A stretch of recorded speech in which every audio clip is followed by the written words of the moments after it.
2030과 6070 세대가 잘 결합되면은 그게 세대포 이론이다라는 얘기가 있었잖아요. 네. 그때랑 달라진 거는 제가 국민의힘 소속이 아니라는 것밖에 없어요. 사실 이거를 잘 풀어내는 게 선거 승리의 보수정당의 비법이거든요. 말씀하셨듯이 2030뿐만이 아니라 4050도 포용을 해야지 정치를 하실 수 있는 거잖아요. 좀 근데 확장할 수 있고. 그거는 뒤집어 말하면 이준석만 못하는 게 아니라 지금 보수 진영의 어느 누구도 못하는 겁니다. 대통령이란 자리는 국회의원과는 좀 특수하게 다른 것이 40대나 50대 입장에서는 나보다 젊은 대통령에 대한 약간 부담감이 있는 건 사실입니다. 저는 결국엔 개혁신당이 중도 보수 진영의 주류로 치고 올라가기 위한 과정이 필요할 것이다. 저는 국민의힘은 지금 대선 이후에도 보면은 결국에는 굉장히 많은 문제점들이 보여주고 있잖아요. 네. 국민의힘 얘기나 좀 해보죠. 국민의힘 지금 최대 문제가 뭡니까? 예전에 제가 대구에 가가지고 네. 비만 고양이론을 이야기한 적이 있어요. 네.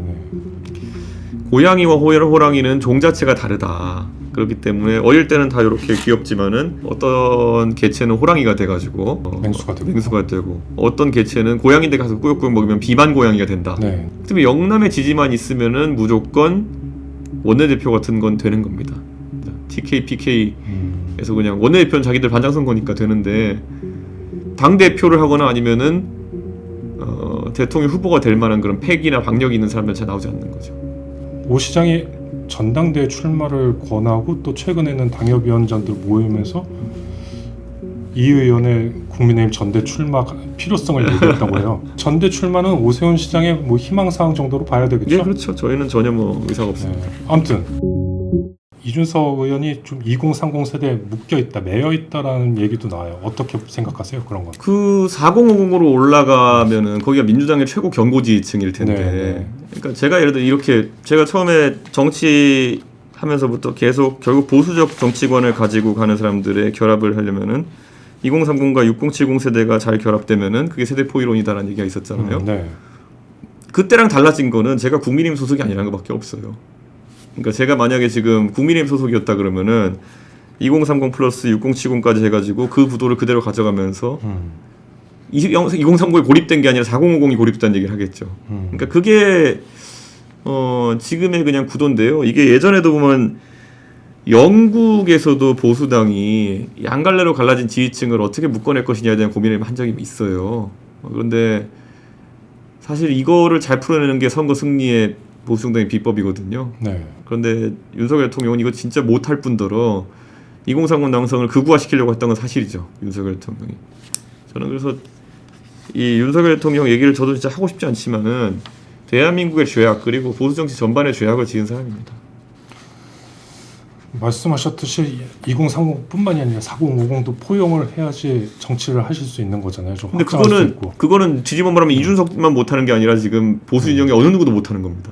뭐 그렇긴 하죠. 예, 그러니까 이거를 지금 포기할 수는 없잖아요. 당연하죠. 그러니까 네. 노력을 안 하는 게 아니라 네. 근데 4050의 지금 이제 그 연령 구성치라든지 아니면 이들이 사실 주력이 지금 경기도 중심으로 해가지고 화이트 칼라층으로 이제 자리 잡기 시작하는 상황인데 보수 진영의 여기에 대한 담론 자체가 상실된 거예요 지금.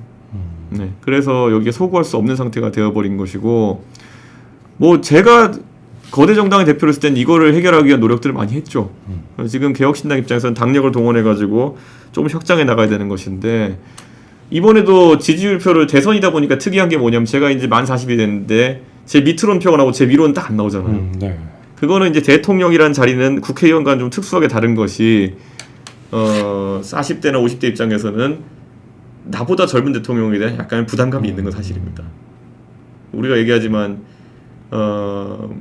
케네디 대통령이 이제 40대 대통령이 됐을 때 미국 인구의 절반 이상이 그 나이보다 아래였습니다. 네. 네. 그런데 지금 대한민국의 절반 인구 지점이 45살이 지금 되거든요. 제가 그 밑에서 도전하는 게 사실 쉬운 건 아닙니다. 대선에는. 네. 그게 지금 개혁신당과 이준석의 한계점이 될 수 있는 거겠죠. 그거에 대한 뭐 고민도 많이 하고 계시죠? 저는 결국엔 개혁신당이 중도 보수 진영의 주류로 치고 올라가기 위한 과정이 필요할 것이다. 저는 국민의힘은 지금 대선 이후에도 보면은 결국에는 굉장히 많은 문제점들이 보여주고 있잖아요. 네.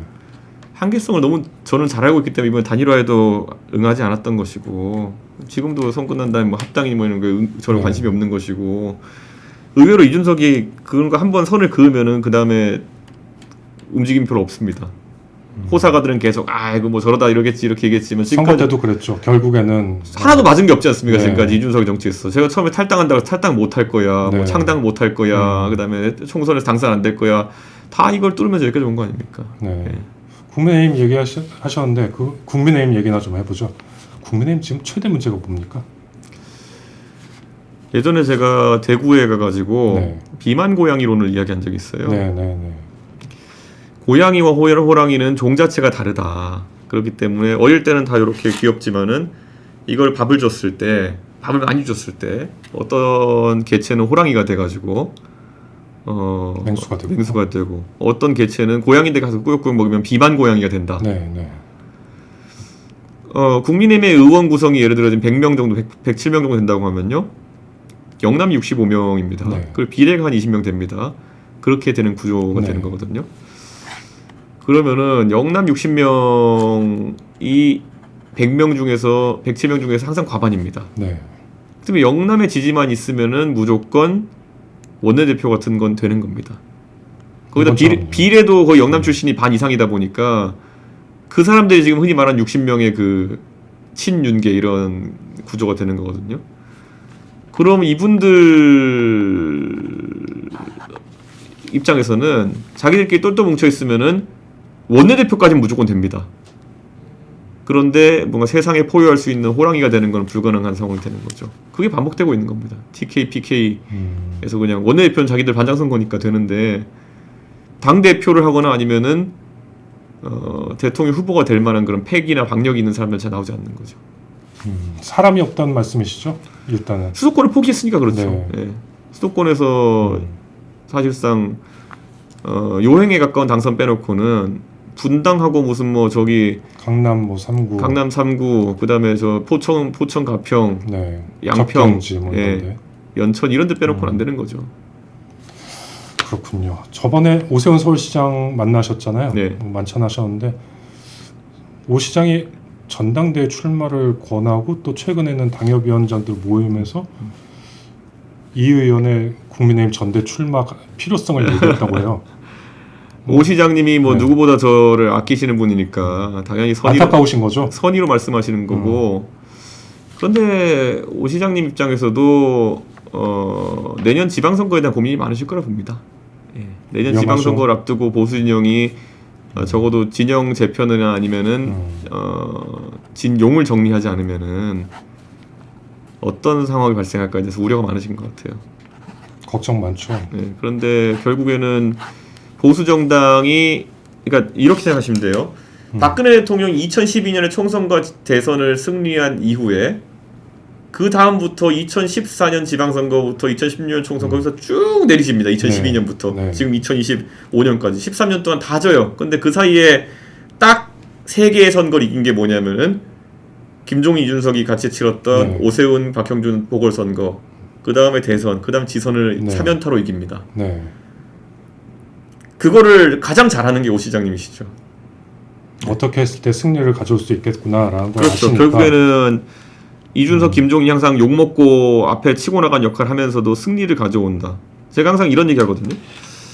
그 식당에 가면 우리가 욕쟁이 할머니 집이 있잖아요. 네. 욕쟁이 할머니 집이 우리가 거기 가는 이유는 맛이 있으니까 가는 거예요. 네.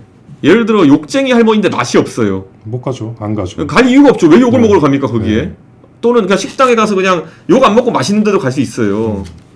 그런데 어떤 구조화에서도 맛이 있어야 되는 거거든요. 욕 때문에 가는 건 아니거든요. 그러면 이긴다는 게 중요한 거거든요. 예. 이준석이 예를 들어 당권을 잡았을 때 기득권이나 아니면 기성 정치인들이 불편해할 수는 있고 뭐 자기들 기분에 안 들어할 수는 있겠지만 이기니까 자기들이 편하게 살았던 거거든요. 그때 안 이겼으면 윤핵관들이 뭐 그렇게 지난 몇 년 동안 호의호식하면서 그렇게 살았겠습니까? 그러니까 보수 진영 전반에 그런 생각이 있는 거예요. 자기들이 생각하기에는 진짜 10몇 년 동안 딱 이긴 사람이 하나밖에 없구나 아는 거죠. 이제 그 안에 뭐 약간 유사품처럼 보였던 한동훈 대표 써봤는데 여기는 욕쟁이 집인데 맛도 없다 뭐 이런 느낌인 거거든요. 예, 선거를 다 졌잖아요 지금 보면은.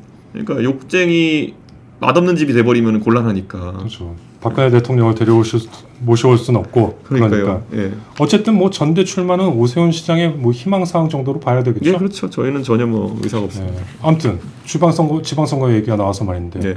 얼마 전에 선대본부 해단식